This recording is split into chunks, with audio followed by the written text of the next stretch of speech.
Una de las definiciones más básicas del derecho procesal civil es la siguiente. Miren, siempre vamos a empezar, todas las ramas del derecho son un conjunto de normas jurídicas. A ustedes toda la vida.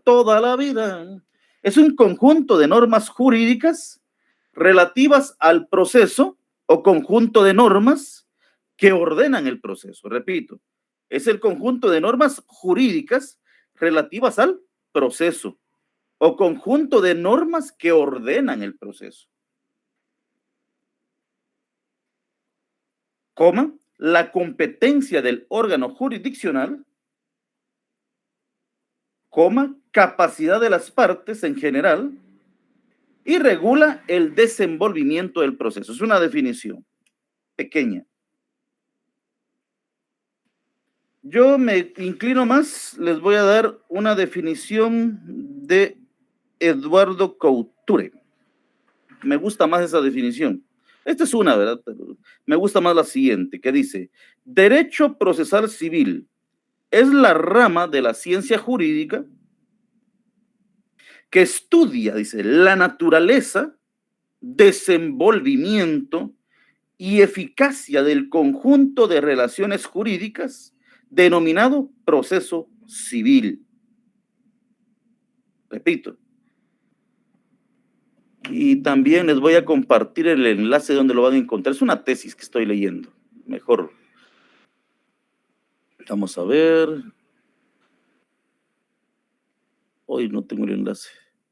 Se los voy a buscar y se los voy a compartir. Les voy a compartir el enlace de esa para que así no escriban. Entonces, repito, ¿verdad? Derecho, Couture señala que el derecho procesal civil es la rama de la ciencia jurídica, una rama de la ciencia jurídica que estudia la naturaleza. Uno, ¿qué naturaleza es el proceso? El desenvolvimiento, ¿qué significa? Todo el proceso completo, cómo se desarrolla. La eficacia, obviamente, la eficacia del conjunto de relaciones jurídicas denominado proceso civil. Entonces, cuando hablamos de Couture, pues tiene una definición más integral, ¿verdad? Porque incluye todos los elementos de lo que es el proceso civil. El proceso civil también tiene sus fuentes. ¿Cuáles son las fuentes del derecho procesal civil? Pues podemos, dice, doctrinariamente podríamos citar varios autores que sus estudios establecen cuáles son las fuentes de todas las ramas del derecho. Son aquellos acontecimientos o circunstancias de donde surge la norma. Siempre una fuente es de donde emerge, ¿verdad? Donde surge algo que nos va a ayudar para poder encontrarle sentido, ¿verdad? Una fuente, para poderla aplicar. Fuentes reales. ¿Cuáles son las fuentes reales? Son todos aquellos acontecimientos sociales, económicos y políticos que ocurren y generan normas legales. Usted puede ver un fenómeno que no ha sido regulado y usted viene y dice, eso va a ser un punto de tesis.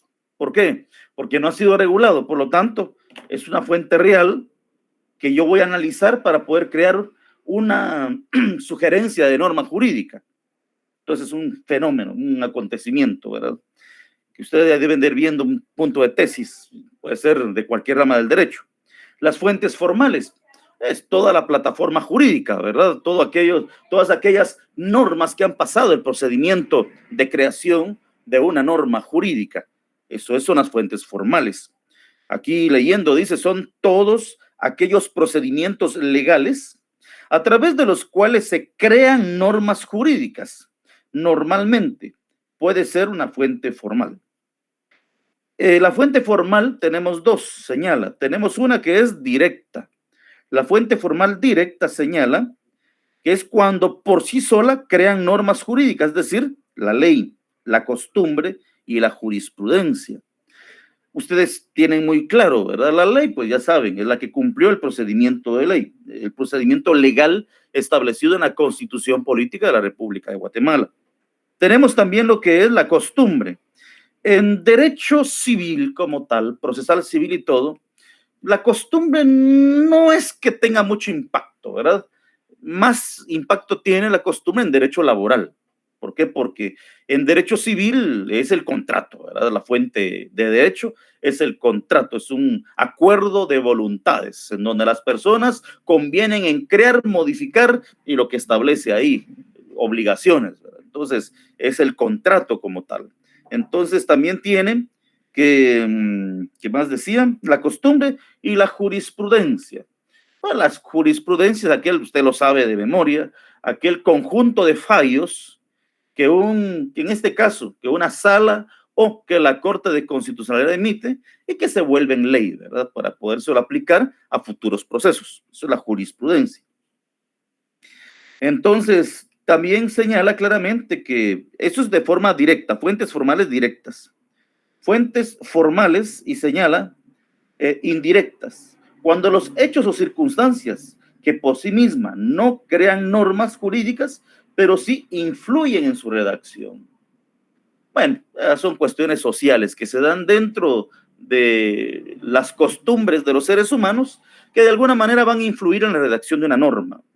¿Qué le digo? Por ejemplo, si nosotros hablamos del matrimonio, el matrimonio está dentro del Código Civil. Entonces, y no es lo mismo el matrimonio en Guatemala, no estamos en una página, compañero.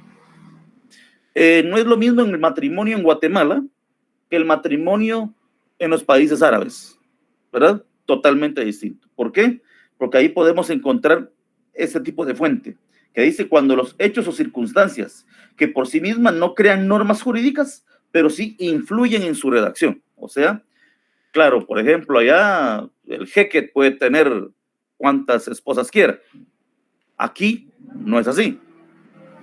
Y curiosamente, ¿verdad? Nos meten en televisión, por ejemplo, aparecen unos árabes que las chicas quedan desmayadas a ustedes y dicen, wow, un esposo así quisiera yo, por ejemplo.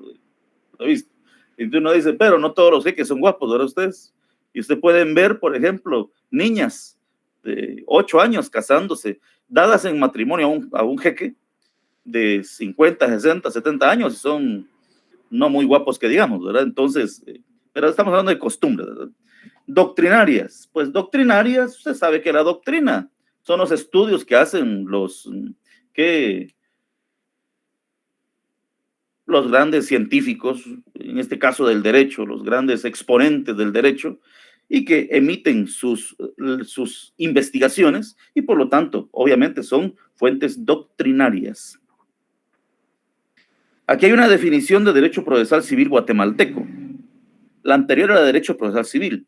Derecho procesal civil guatemalteco e indica, ¿verdad?, que en Guatemala el derecho procesal civil cobra vida tal y como lo conocemos. Esto es una cuestión histórica bastante interesante. Cuando el gobierno de Enrique Peralta Zurdia, usted va a abrir su código civil y sabe claramente que es de decreto ley 107.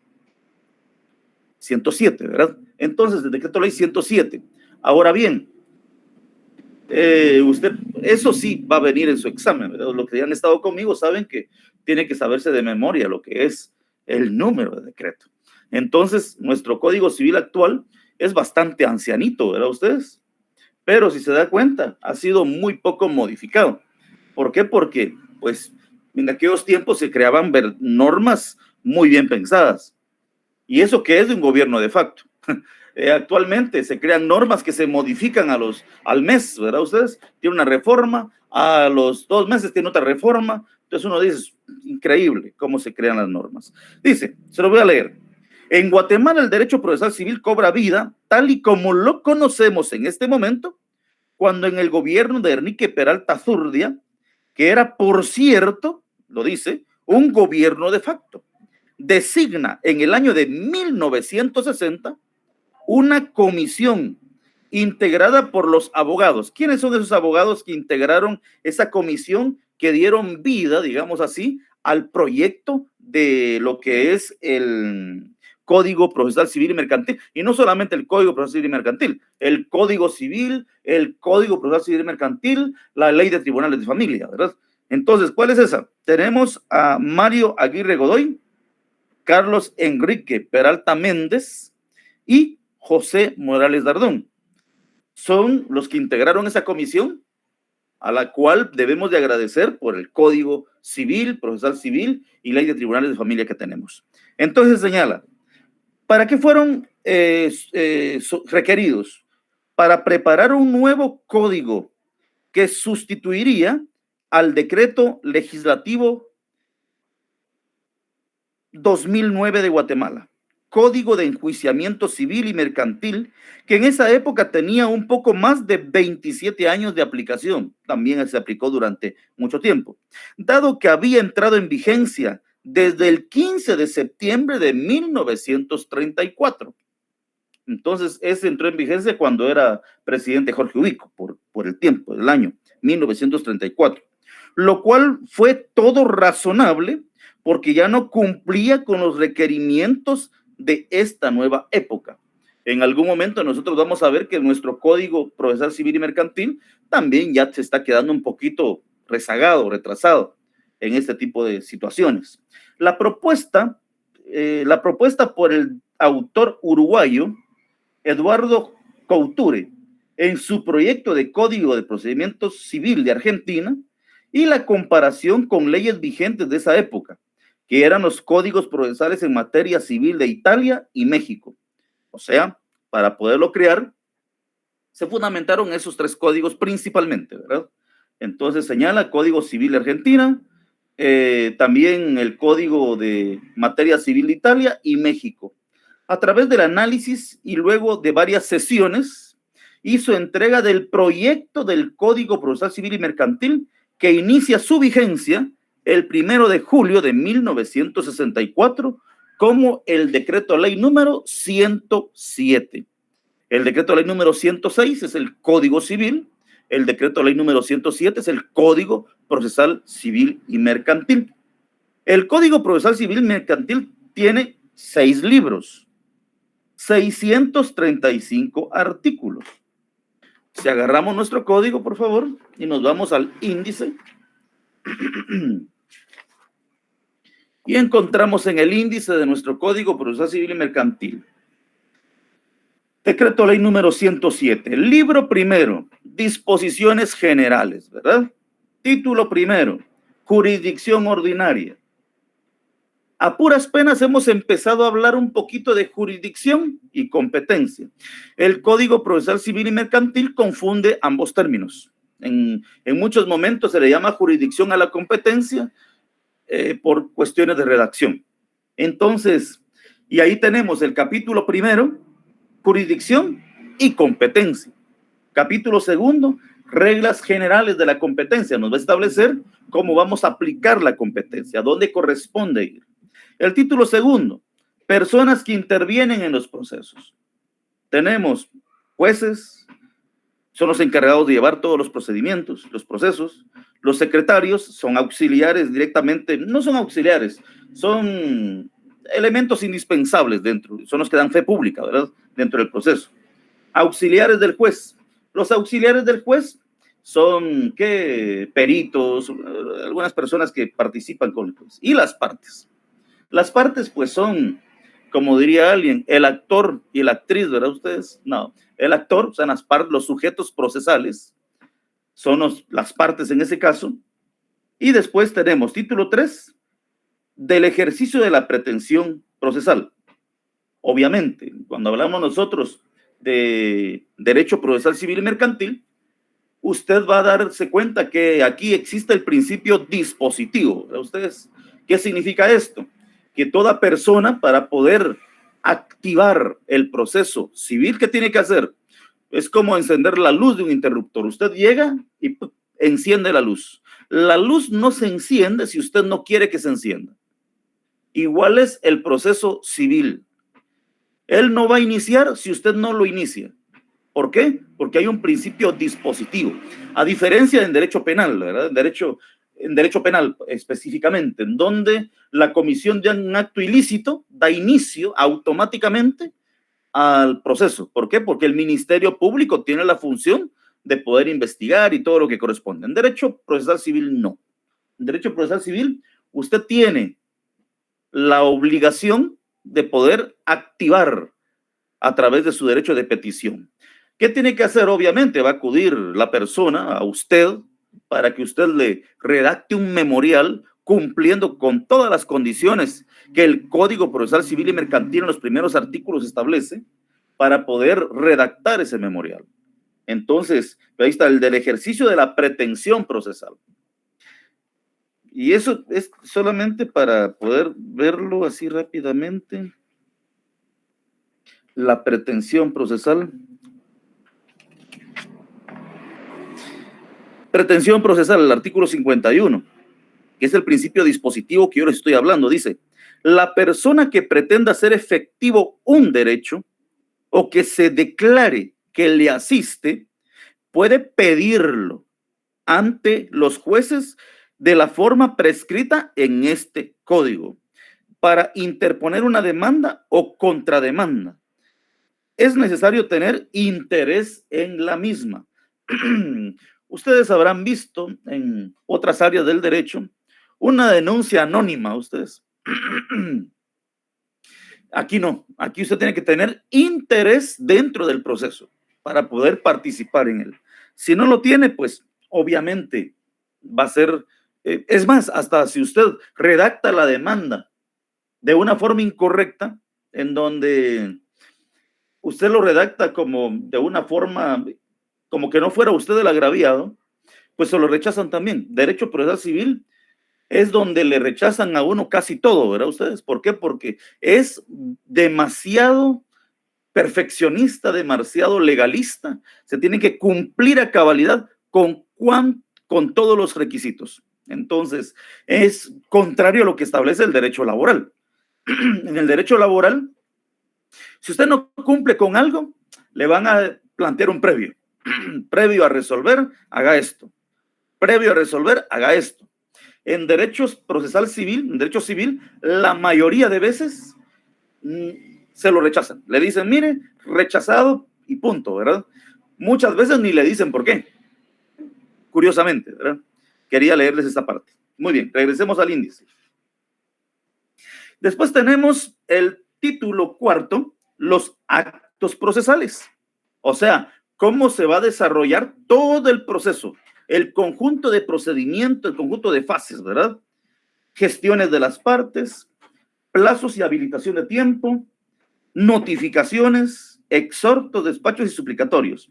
Ayer, por ejemplo, a manera de ejemplo, en donde yo laboro, me llegó una llamada de una señora que quería ver si su esposo trabajaba para la institución, porque le habían, ¿qué le digo yo? Era para una junta conciliatoria.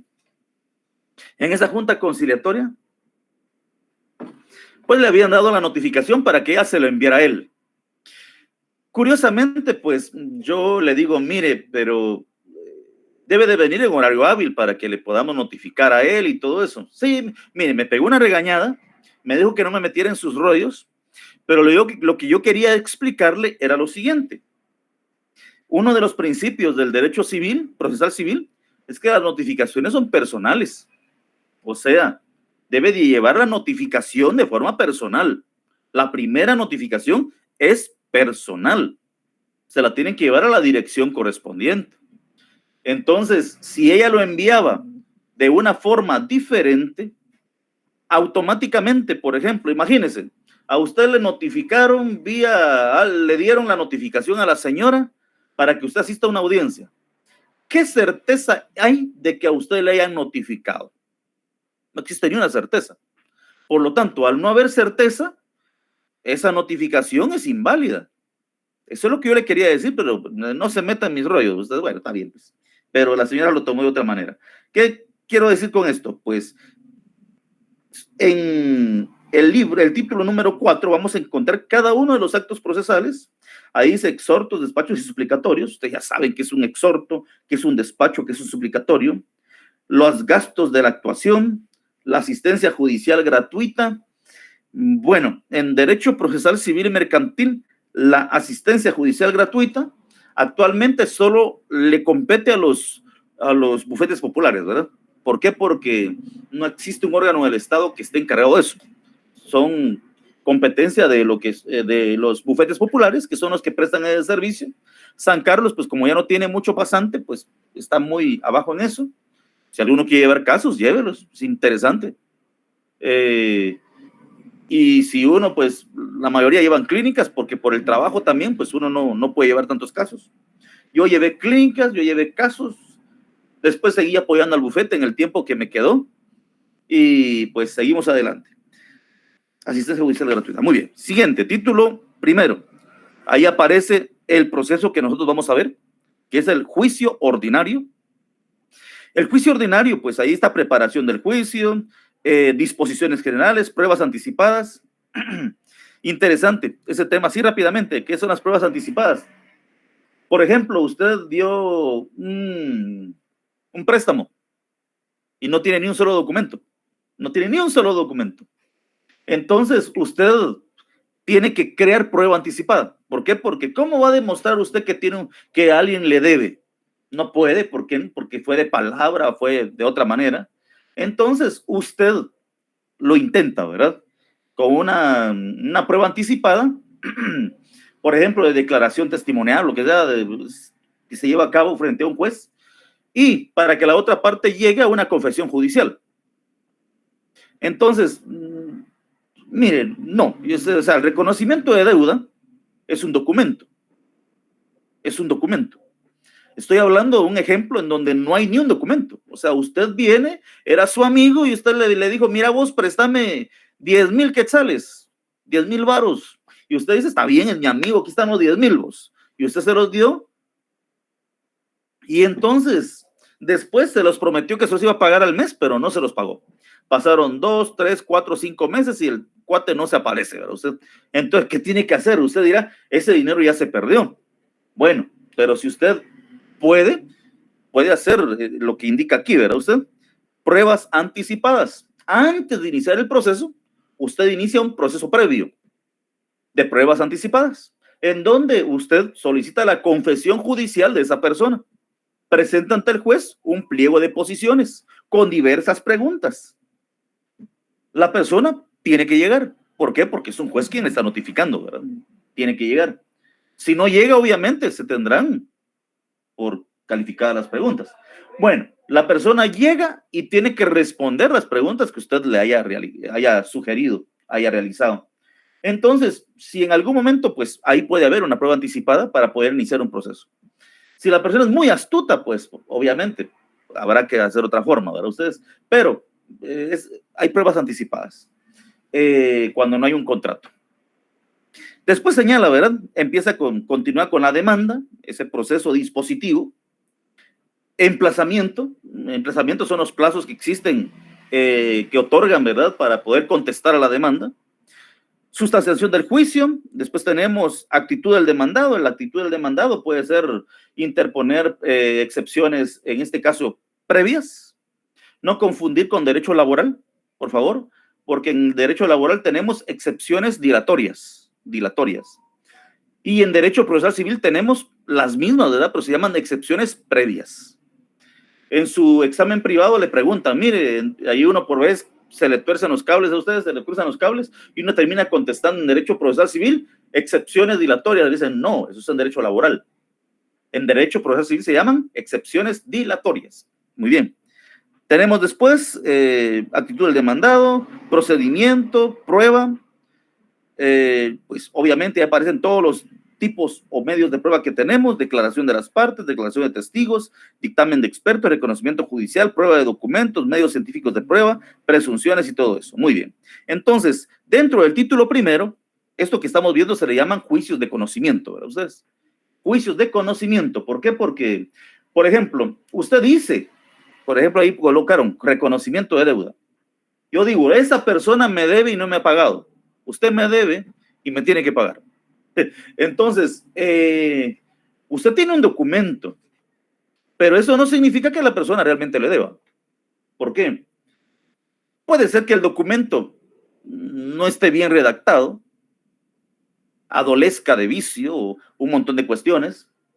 Puede ser que usted diga que le deben, pero es porque tiene el documento, pero la otra parte tiene sus recibos, en donde puede demostrar que ya le pagó. Entonces, por eso se llaman juicios de conocimiento. El juicio de conocimiento tiene un objetivo.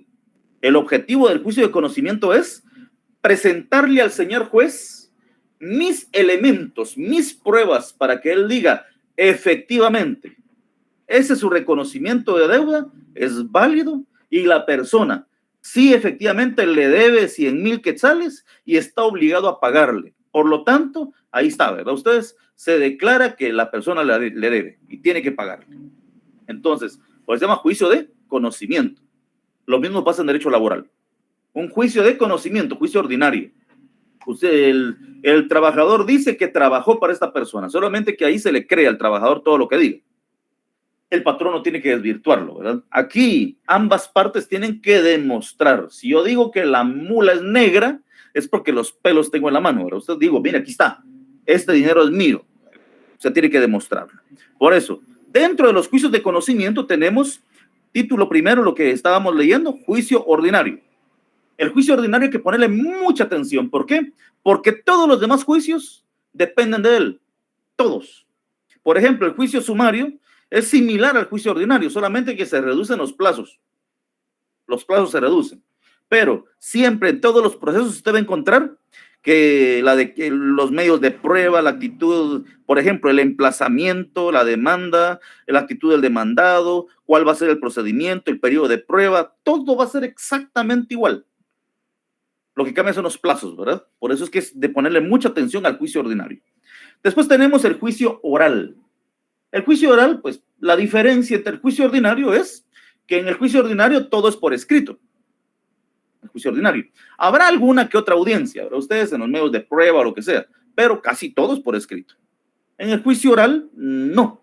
El juicio oral se lleva, como así su nombre lo denomina, la oralidad es lo que más se da dentro de ese juicio, la oralidad.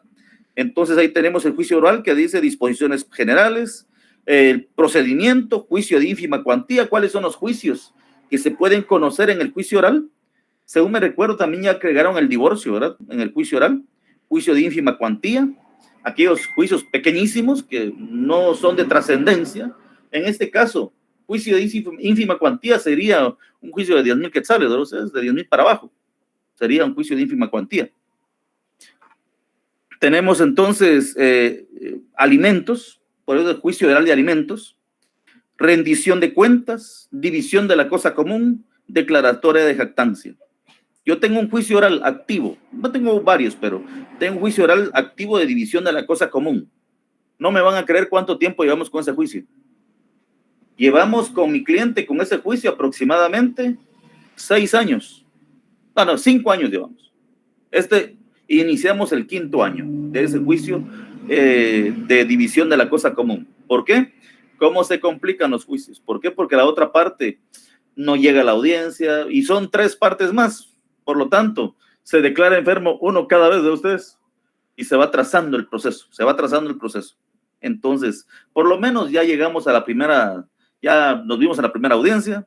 Ahora pues están en la fase de que el medidor tiene que ir, valga la redundancia, a medir y proponer la medición correspondiente, la división. Pues en eso estamos. Entrega de la cosa y rescisión de contratos. Adelante, Marco Antonio Mendoza. Lick, disculpe, de ese juicio del que usted habla de la división de la cosa común, generalmente uno de los copropietarios no va a estar de acuerdo. Entonces, normalmente, ¿qué sucede? El que está de acuerdo es el que asume todos los costos y al final el juez dicta costas judiciales o procesales, mejor dicho, o cómo funciona ahí esa parte. Fíjese que al final lo que sucede es que si la persona llega a un juicio es porque no ha habido voluntad de las partes, ¿verdad? ¿Por qué? Porque bueno, uno llega al juicio, porque al final uno puede dividir la cosa común en escritura pública de forma voluntaria. Dividen y se asignan y ahí termina el problema. Pero cuando llegan a un juicio es porque las partes se oponen a que se haga una partición. Y por lo tanto, la persona, por la negativa de sus hermanos, de cualquier persona, tiene la necesidad de acudir a un órgano jurisdiccional. Por lo tanto, las costas procesales se dividen en partes iguales la mayoría de veces. ¿Por qué razón? No se le olvide que en las costas procesales, pues, integran tanto tienen que ponerse de a quién le va a pagar al notario a ustedes, porque el notario cobra caro, a ingenieros. Si hay problemas, pues se proponen otro tipo de peritos o lo que sea, y al final la mayoría de veces terminan costeándolo todas las partes, obligatoriamente. ¿Por qué? Porque todas las partes, incluyendo él, pues de alguna manera tienen incidencia en el proceso, ¿verdad? Y los tres tuvieron que haberse puesto de acuerdo. Igual, si nadie se pone de acuerdo, ¿qué va a pasar?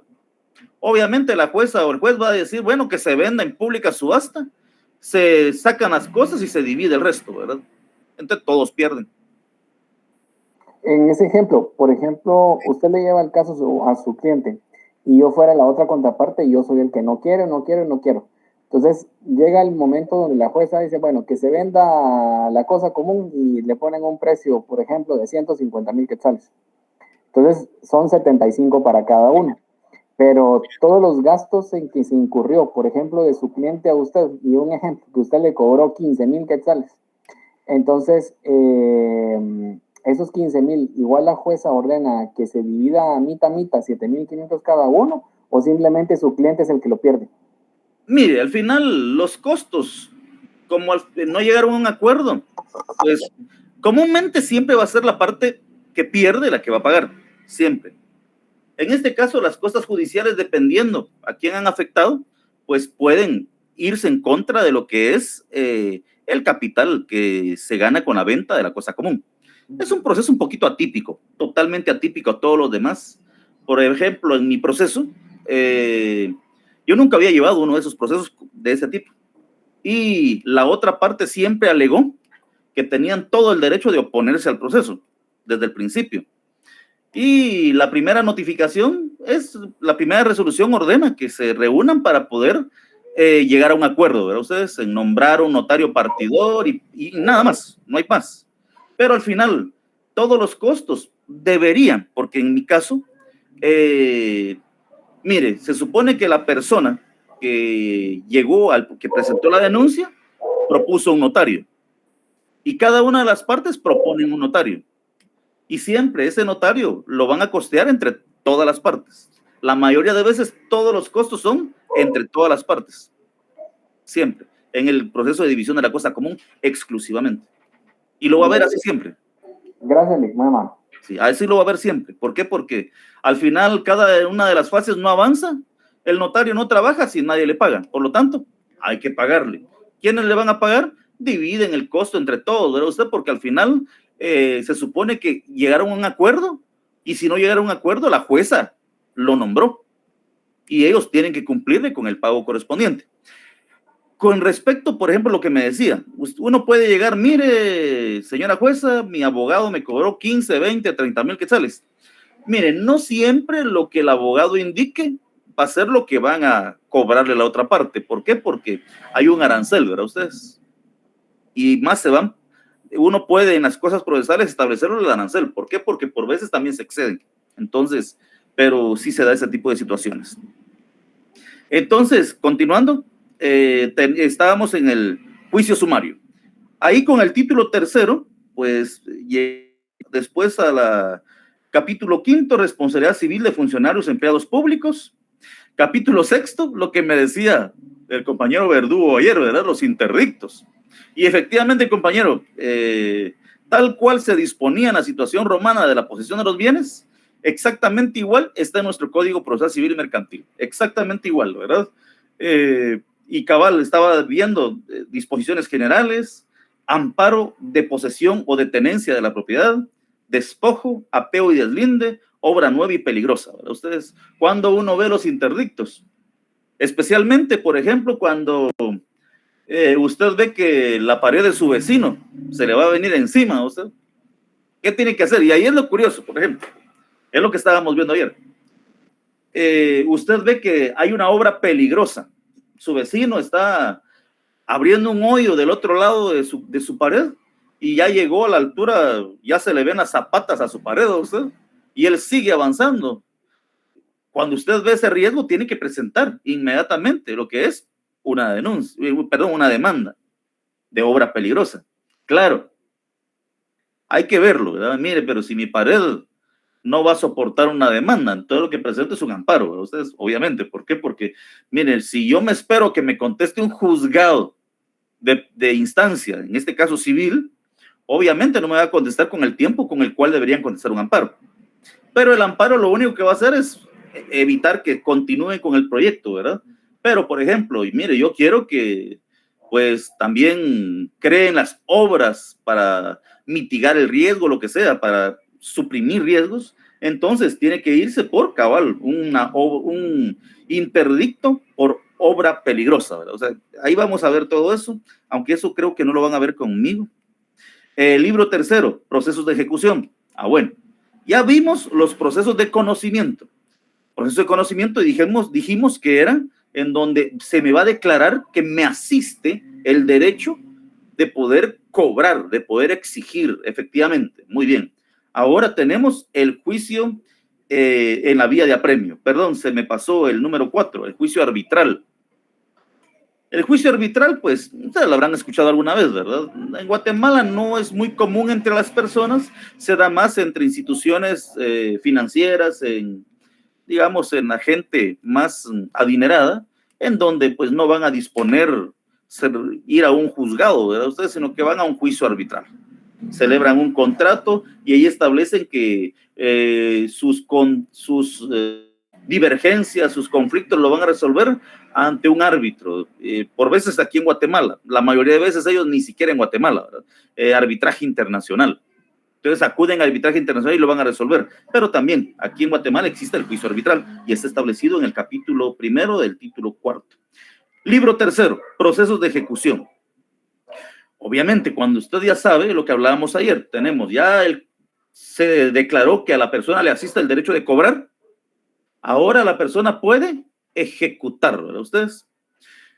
Entonces, cuando vamos a ejecutar algo, hay dos tipos de procesos. Está el proceso ejecutivo, llamado ejecutivo común, y está el proceso ejecutivo en la vía de apremio. Son dos procesos diferentes. La diferencia es el documento con el cual yo acredito una deuda. Por ejemplo, si es una hipoteca, ¿verdad ustedes? Es una deuda que se garantiza con un documento hipotecario, obviamente es un juicio ejecutivo en la vía de apremio, o sea, es un juicio rápido. Si realmente es un documento que no tiene la garantía de lo que es una escritura, que le digo es un reconocimiento de deuda en instrumento privado, es un título ejecutivo, sí, pero no es un título muy fuerte, que digamos. Es un título que el juez va a decir, bueno, perfecto. Primero tengo que verificar que el título sea realmente válido y después ya pasamos al proceso ejecutivo. Ese es el proceso ejecutivo común. Tiene una pequeña fase en donde se va a verificar la validez de su documento, del título. Si a criterio del juzgador no cumple los requisitos y condiciones, automáticamente se desecha y no continúa el proceso. Entonces, eso es vía de apremio y también lo que es el procedimiento, el juicio ejecutivo. Entonces, lo primero que está regulado es la vía de apremio, ¿verdad? Ahí le habla el título ejecutivo, el embargo y el remate, si se da cuenta, ¿verdad? El juicio ejecutivo, título segundo, el título ejecutivo, los procedimientos que se deben de llevar. Curiosamente, en la vía de apremio, el proceso base es la vía de apremio directamente. En los juicios ejecutivos o procesos de ejecución, el juicio básico es la vía de apremio. Después tenemos el juicio ejecutivo, en donde solamente le dice título ejecutivo y procedimientos, porque una vez cumplido esas dos fases, le dice que se continúa el trámite igualito a la vía de apremio. O sea, solamente el juicio ejecutivo aquí, si se puede dar cuenta, vámonos al 97, juicio ejecutivo, 200 y pico, vamos a ver. 294, Olic. Ahorita vamos a ver. Ya estoy perdido. Bueno.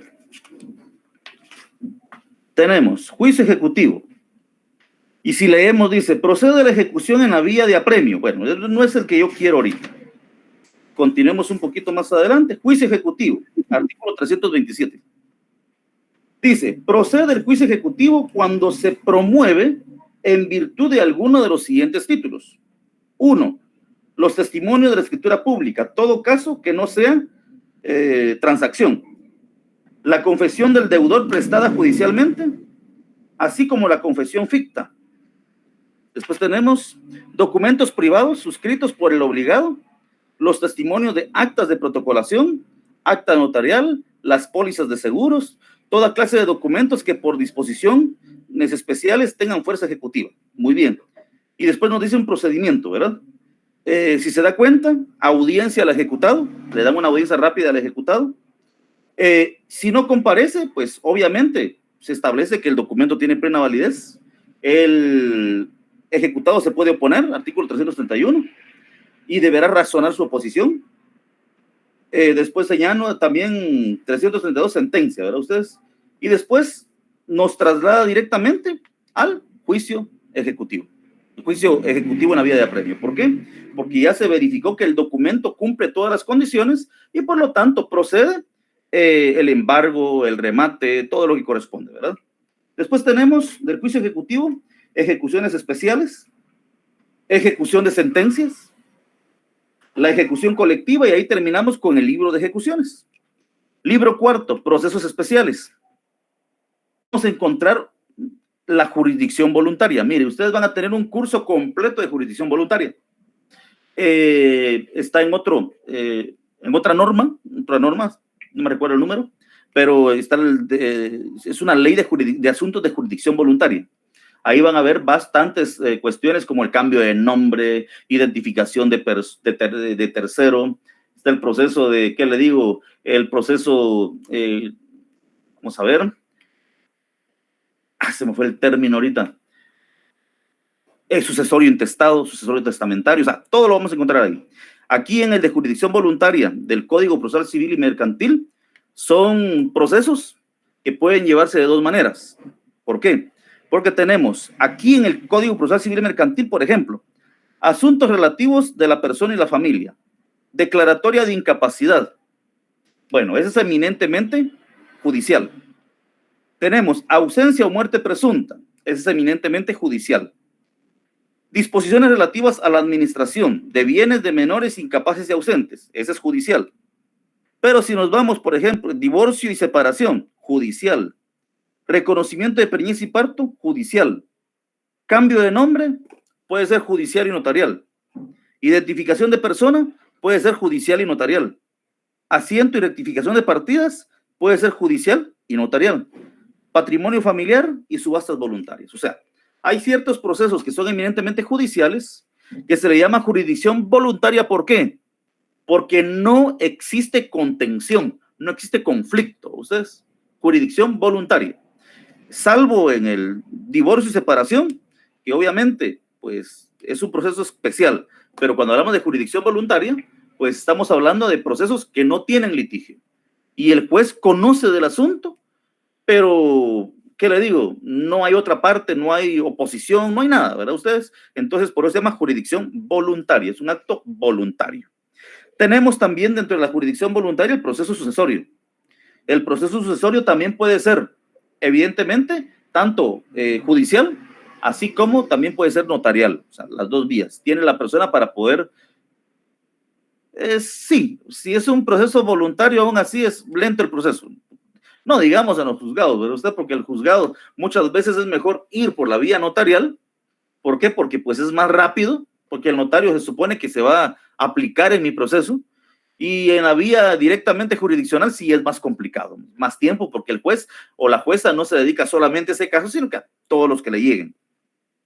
El proceso sucesorio, también tenemos lo que es todo lo demás, ¿verdad? Que está ahí, aparece sucesión intestamentaria, lo que se ha explicado ahí, sucesión intestada, sucesión vacante, proceso sucesorio extrajudicial, todo lo que corresponde. Libro quinto, alternativas comunes a todos los procesos, medidas de seguridad y medidas de garantía.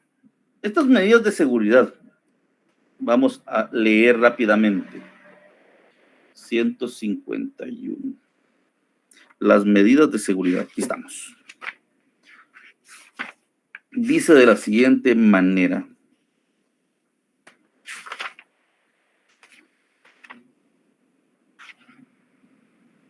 ¿Dónde estoy? Vamos a ver. Medidas de seguridad. ¿Dónde me quedé? Aquí está. Providencias cautelares. 155. Vamos a ver si lo encuentro. Qué terrible es que lo cambien de cursos a uno.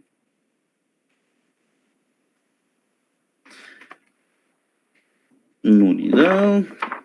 Ya casi lo encuentro, media hora más.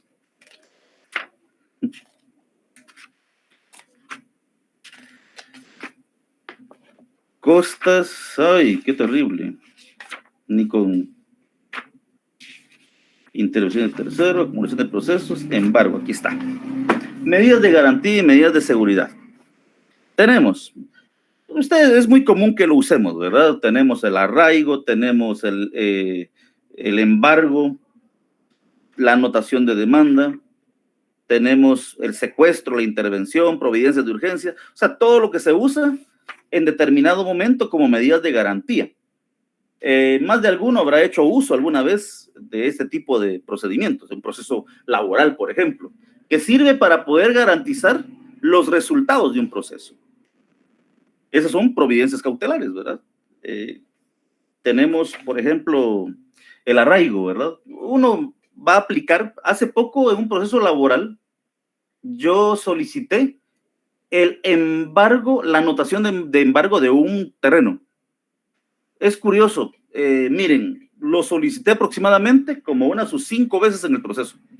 ¿Por qué? Porque, mire, casi que previo, y al final, pues, seguí insistiendo hasta que anotaron una propiedad del patrono. Y pues aquí dice claramente, ¿verdad?, que deberían de hacerlo en cualquier momento del proceso, pero siempre alegó la jueza de que pues no se sabía si al final el proceso lo íbamos a ganar o lo íbamos a perder. Bueno, pero yo le exponía que en Guatemala los procesos laborales se ganan en documentos, pero la mayoría de veces no se ganan en la realidad, ¿verdad ustedes? ¿Por qué? Porque el trabajador puede haber ganado el proceso, pero pasa toda una vida esperando que le paguen porque le establece arraigo al patrón. El patrón no sale del país, no le afecta. Le traba embargo de bienes. El patrón no tiene bienes, no le afecta. ¿Qué le digo? Y ahí van todos, ¿verdad ustedes? Pero si el patrón no le afecta, ¿qué tiene que hacer entonces? ¿Qué piensa alguien por ahí? ¿Qué tiene que hacer ahí? El patrón no tiene nada. ¿Qué puede hacer? Esperar a que tenga bienes, licenciado, no se puede hacer nada. Fíjese que si hay una salida, ahí se recuerdan de esa salida, que es por la vía penal. Llevarlo a la vía penal por el delito de desobediencia. ¿Por qué? Porque le han dado una orden. La orden es de pagar. Y si no paga, está incurriendo en el delito de desobediencia. Entonces, muchos no quieren verse envueltos en un proceso penal y todo eso, y empiezan a ver cómo van, ¿verdad? Y hay unos que también como dicen, no les importa, o sea, no les importa el resultado. Pero esas son las famosas medidas de garantía, ¿verdad? Si seguimos, señala título primero, providencias cautelares, acumulación de procesos, intervención de terceros. Después tenemos inventarios y avalúos, consignaciones y costas, modos excepcionales de terminar el proceso, desistimiento, caducidad de la instancia. Bueno, ahí tenemos desistimiento y caducidad de la instancia. Después tenemos, para finalizar, algo que es muy importante, y es libro sexto, impugnación de las resoluciones judiciales. Y está aclaración y ampliación, revocatoria y reposición, apelación, nulidad, casación y disposiciones finales. Bueno, eso es a grosso modo, así rápidamente, cómo está integrado nuestro Código Procesal Civil y Mercantil. Entonces, continuamos con lo que estábamos haciendo. Ahora sí, dice, el Código Procesal Civil y Mercantil está conformado por 6 libros, 635 artículos y 2 artículos con disposiciones finales y mediante un ordenamiento lógico y sistematizado, inicia con disposiciones generales que regulan lo relativo a la jurisdicción y a la competencia, ya lo vimos, los sujetos procesales, entre otros, continuando con el libro segundo, que conforme a la clasificación funcional o finalista del proceso, regula los procesos de conocimiento, es lo que estábamos viendo, ¿verdad? Proceso ordinario, proceso sumario, siempre tomando en cuenta la clasificación funcional o finalista. Recoge los procesos, vamos a ver. Segundo, conforme a la clasificación funcional, regula los procesos de conocimiento, sí. Y acoge también el trámite de los juicios ordinarios, sumario y oral. El libro tercero, siempre tomando en cuenta ese tipo de funcionalidad, recoge los procesos de ejecución, por un lado, y los de carácter singular como la vía de apremio, el juicio ejecutivo, las ejecuciones especiales y las ejecuciones de sentencias nacionales y extranjeras. Y por el otro lado, los de carácter colectivo como los concursos, tanto necesarios como voluntarios, y la quiebra. El concurso real, en este caso miren, los concursos son cuando las personas quiebran, ¿verdad ustedes? Cuando las personas, por ejemplo, ya no tienen la capacidad de responder. Dicen que en Guatemala no existe, pues existe, ahí está establecido. Entonces, cuando la persona pues no tiene la capacidad, puede ir por un concurso de acreedores o algo por el estilo. El cuarto libro recoge el trámite de los denominados procesos especiales, clasificados en dos: jurisdicción voluntaria y el proceso. Las alternativas comunes a todos los procesos es el nombre de la siguiente división sistemática de este código, que son las providencias cautelares, que me costó encontrarlas, la intervención de terceros, inventarios, avalúos, consignaciones, costas y modos excepcionales de terminación de los procesos. Y por último, el libro sexto recoge todas las impugnaciones que se pueden plantear en derecho procesal civil y mercantil.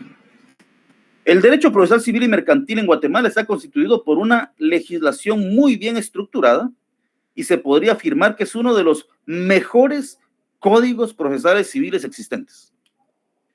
Y pues al final es bastante cierto, ¿verdad? Podemos encontrar nosotros un dicho que dice que el derecho civil es para los ricos y el derecho penal para los pobres. Y usted se va a dar cuenta, ¿verdad, cabal? Bueno, sigamos adelante mejor. Dejemos los ejemplos. Teorías que explican el proceso. 1. Algunos ven el proceso como un contrato. Pues yo difiero un poquito de eso, ¿verdad? Porque yo no veo el proceso como un contrato. Esto que les estoy diciendo se los voy a pasar a través del libro que estoy leyendo. Proceso como contrato, dice, es la teoría contractualista que actualmente carece de toda vigencia. Considera que el proceso es de idéntica naturaleza al contrato. Se basa en principios que actualmente han superado la doctrina más actualizada. Tiene su origen en el concepto romano de litis contestatio. Supone un convenio o un acuerdo de las partes. Y realmente cuando hablamos de un proceso civil, un juicio, lo que menos hay es un convenio. Hay un contrato, sí, pero no es el proceso un contrato como tal, porque van a coaccionar a alguien para que acuda, para que cumpla con sus obligaciones. Esta es la otra fase que dice, el otro criterio, el proceso como un cuasicontrato. Señala, noción de la consideración sobre que el proceso, el consentimiento de las partes no es enteramente libre, porque en la generalidad de los casos, el demandado concurre contra su voluntad, pero de todos modos se indica que cuando se termina el proceso, existe un acuerdo de voluntades. No es cierto, ¿verdad? No es un cuasicontrato, es una forma de ver el proceso. El proceso como una relación jurídica. Según esta doctrina, el proceso determina la existencia de una relación de carácter procesal entre todos los que intervienen, creando obligaciones y derechos para cada uno de ellos, pero teniéndolos todos el mismo fin común, la actuación de la ley. Yo más siempre me inclino hacia esto. ¿Qué es un proceso? El proceso determina una relación jurídica, ¿verdad? Entre las partes. ¿Por qué? Porque al final, creando obligaciones y derechos, en donde, especialmente en el proceso de conocimiento. ¿Por qué? Porque la persona no se considera obligado a pagar, pero el juez le va a decir, mire, usted tiene la obligación de pagar, de cumplir. ¿Por qué? Usted se comprometió, y se recuerda, se comprometió a hacer, se comprometió a no hacer, se comprometió a dar. O sea, si no cumple, obviamente, se está metiendo en un proceso en donde se le va a exigir el cumplimiento de su obligación.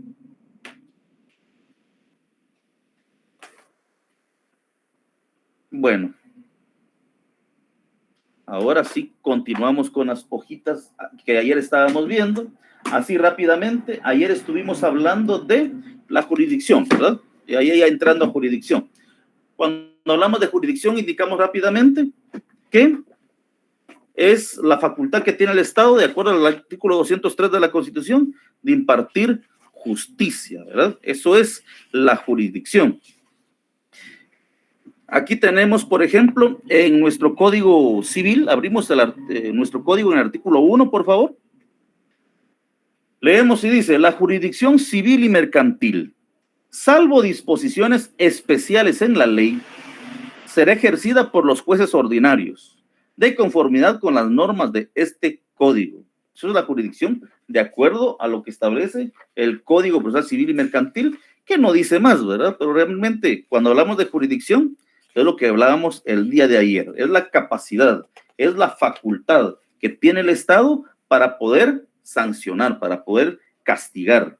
Señalamos rápidamente que es una potestad que corresponde al Estado, que se ejerce por órganos específicos, en este caso, juzgados, tribunales, salas. Estas salas son integradas por personas específicas, magistrados.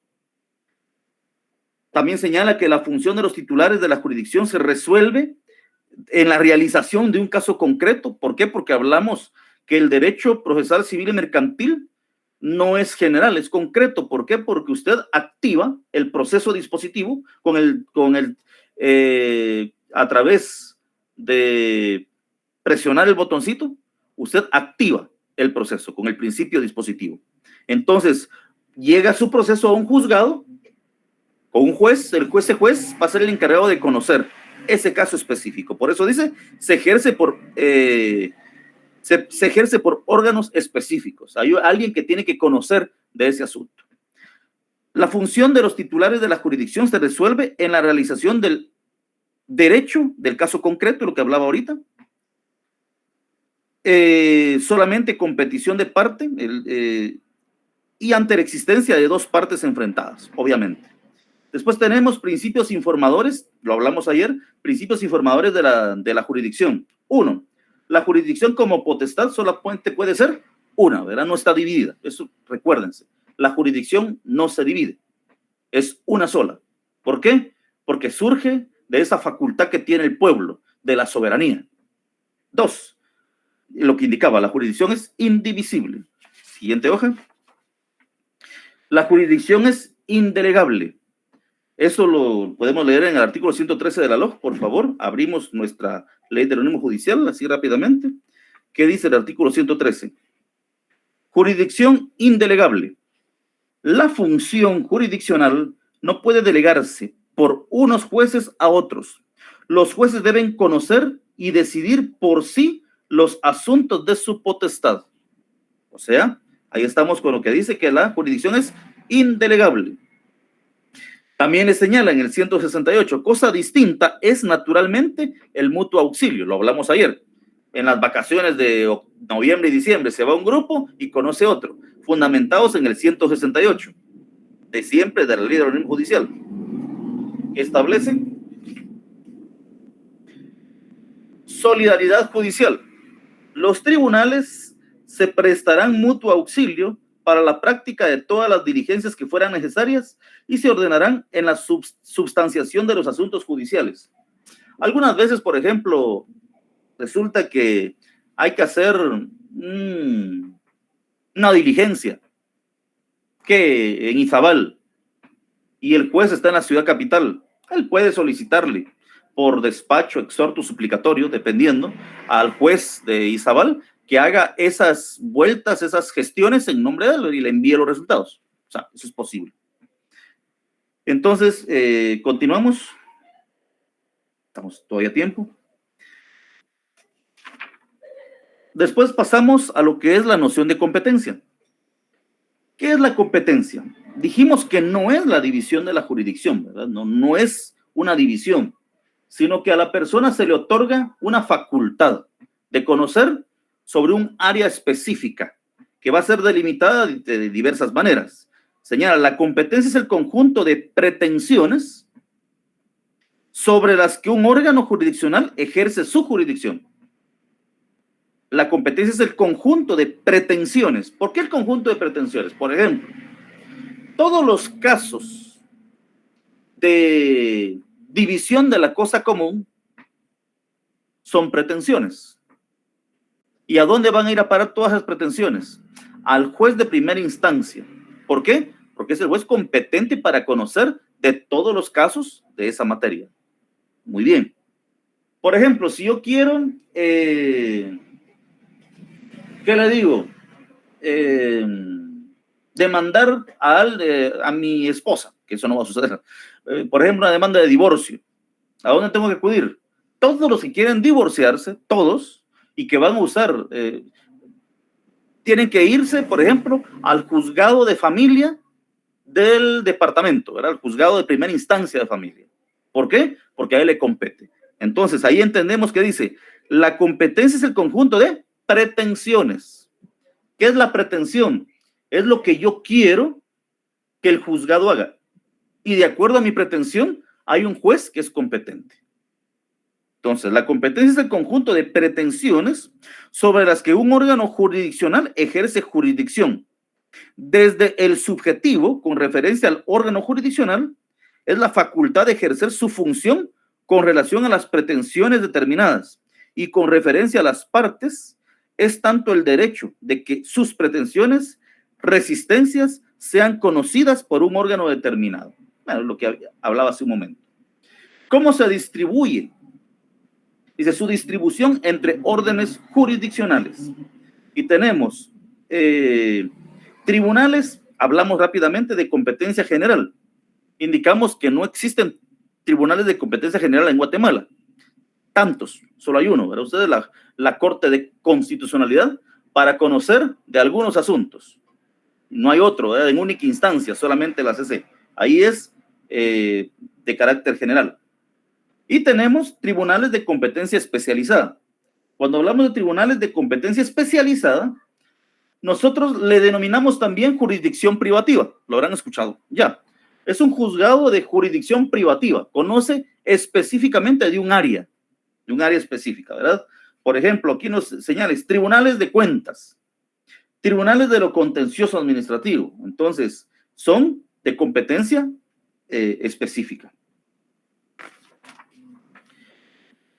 Ahora bien, los criterios dentro del orden civil, la división de la competencia dentro del orden civil en Guatemala, señala, partiendo de la base de que la competencia ya se ha atribuido al ramo civil, el paso siguiente consiste en la comprobación de que en este orden existen muchos órganos jurisdiccionales, por lo que es preciso atribuir a cada uno de ellos su competencia específica.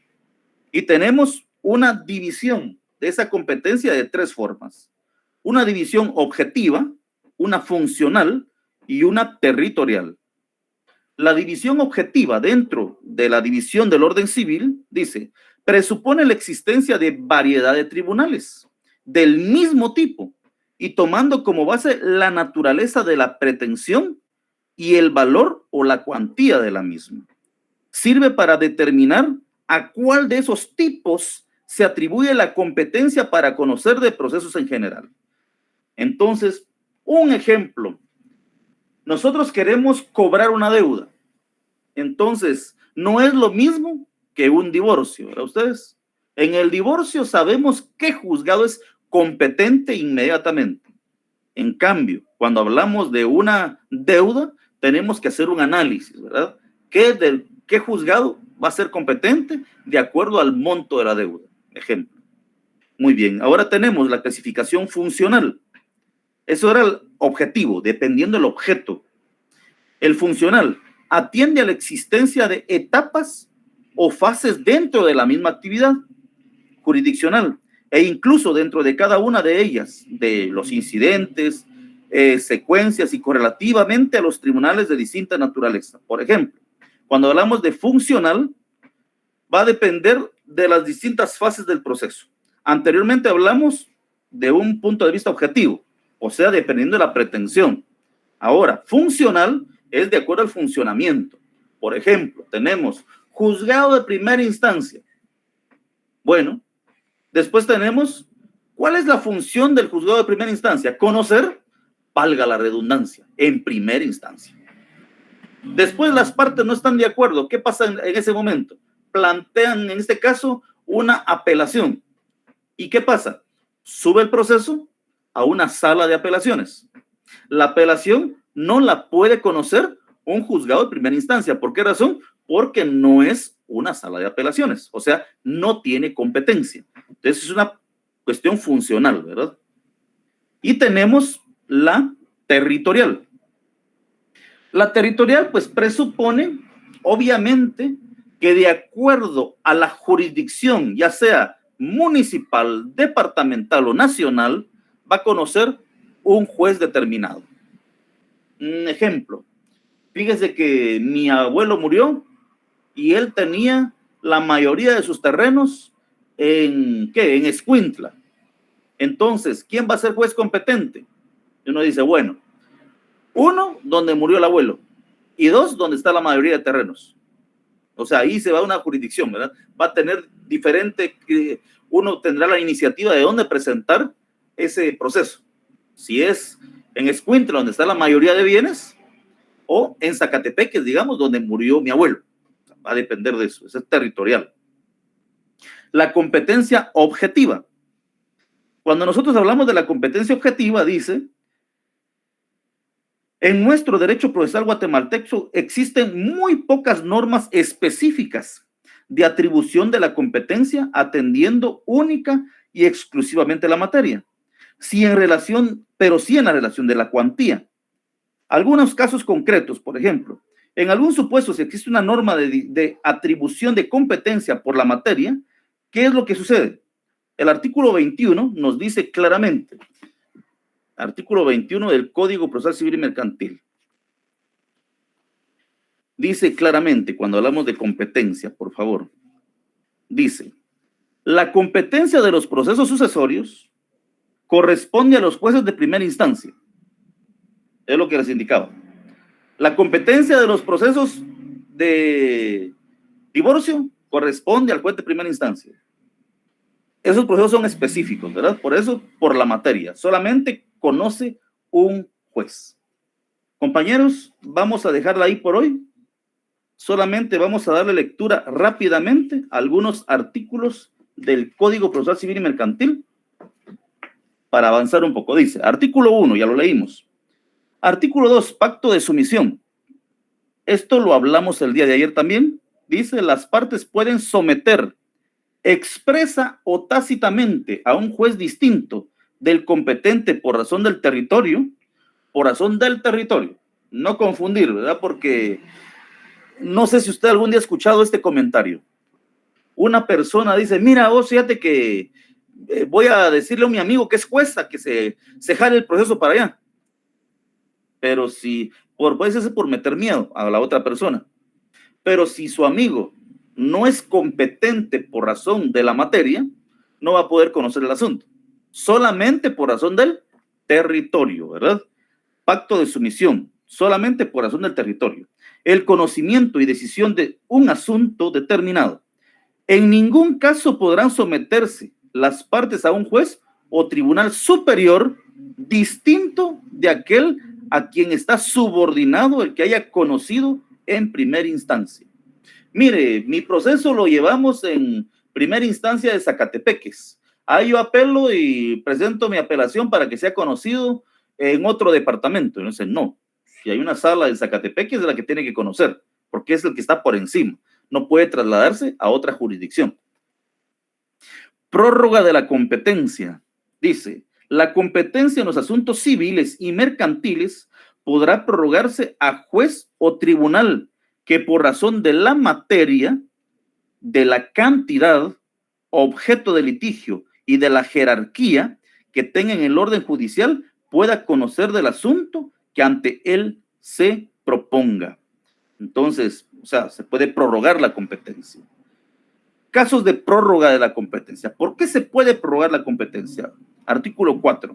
Se prorroga la competencia del juez cuando deba de conocer jueces de otra jurisdicción territorial por falta o impedimento de los jueces competentes. 2. Por sometimiento expreso de las partes. Pacto de sumisión. 3. Por contestarse la demanda sin oponer incompetencia. Es importantísimo.